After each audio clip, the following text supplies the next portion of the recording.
I'm Allison, a professional organizer, and here are my top organizing picks that I'm getting at Ikea today. Oh, and always wear comfy shoes and hydrate when you're shopping at Ikea. First up is these Uptoera bins. These are replacing the old Verriera bins. I don't really know why they discontinued them. These are more like matte and the other ones were shinier, but they're like essentially the same thing. I use these in kitchens, bathrooms, closets, offices, pretty much everywhere, and they come in different colors. Okay, this one is not for my client. This is for me. I love these little glass containers, great for sauces, little snacks, and they're dishwasher safe.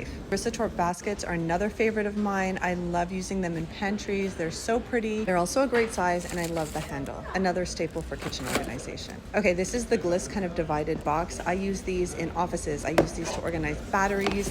So good. I'm not getting any today because I already have some in stock in my house. But it's divided up into little compartments. No, you can't move the compartments around. Not picking any of these up today, but these are the Scub pop-up drawer organizers. Great for travel, great for organizing your clothes. Still annoyed they changed the material on the inside, but I guess I'll have to get over it. I still love them. I always bring these magazine holders when I go to organize a kitchen because everyone has like manuals all the time that are shoved in some drawer, and these are great to organize that. You can leave it in the kitchen or you can put this up in someone's office, or if you want great stackable bins, these are great for kitchen, office, playroom, anywhere you want. They have lids. You can stack them if you want, but you can also use them without the lids. They come in a variety of sizes and colors. Okay, that's everything I got today. I didn't even end up using my bags because everything was pretty big and I didn't even need them. But let me know if you think I missed anything that you always love getting for organizing at Ikea, or even if there's a particular product you want me to talk more about or like review for you. Okay, that's it. Bye.